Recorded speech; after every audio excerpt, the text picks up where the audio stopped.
ABC7 is the official home of the UTEP Miners, and I'm happy to be joined by the head coach of the Miners, Coach Scotty Walden, and wide receiver Trey Goodman. Thank you for joining us, gentlemen. Yeah, always a pleasure, Adrian. Thanks for having us, man.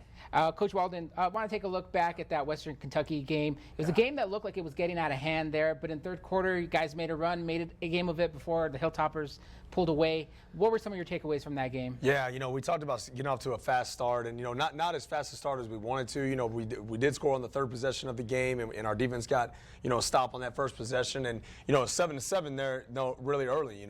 One big focal point coming out of halftime has been to have an elite focus and elite effort coming out of halftime. We felt like we've been pretty poor there, and it was awesome to see our Thunderbolts unit, which is our kickoff return unit, man, take the opening kickoff to the house. You can't have a faster start than that. So that was awesome to see that.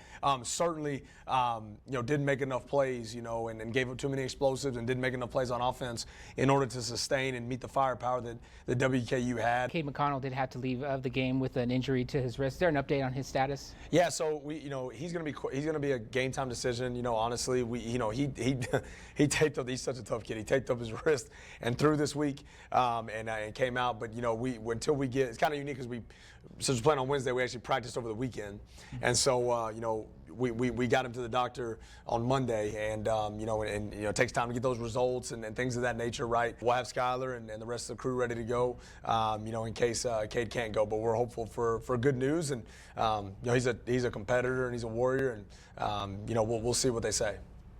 And Trey, just the team's mindset, obviously the results haven't gone your way up until this point, but just how do you guys keep the focus and knowing you guys still got 6 games left to play? Yeah. I think really just focusing on our process every day. In the Bible it says, do not grow weary in doing good, for in the end you'll reap a harvest. And so really we've just been trying to live by that because we haven't taken shortcuts to this point. We've put in the work, we've put in the hours. We just got to execute at a higher level, continue to lean on each other and really hone in on our details so that we can go out and perform and get the results that we've been working for that we want.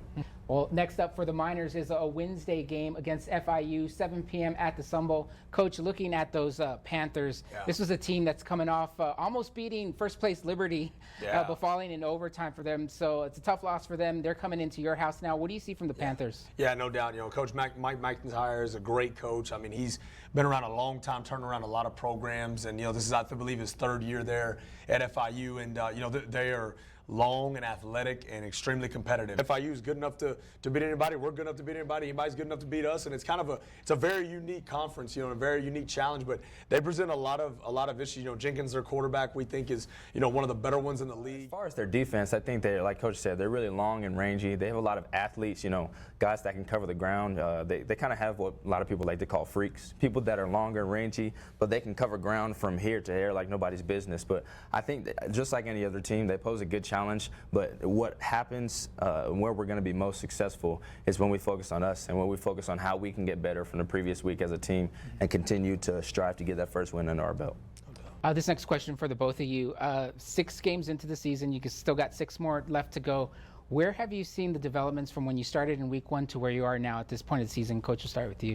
Yeah, I think, it kind of goes back to the process. I think early in the season we were so focused on the games and so focused on the end result, that we would, miss things in practice. And you could tell there's almost like a settling down, of like, hey, like, let's take a deep breath here. Let's hone in on having the best Tuesday, Wednesday practice, whatever it might be, and kind of being where our feet are. I think that our approach the past 2 to 3 weeks has been better than the beginning of the season. Like he said, we're focusing on the now because, I mean, if you don't focus on now and you focus on further down the road, then it'll just pass you by.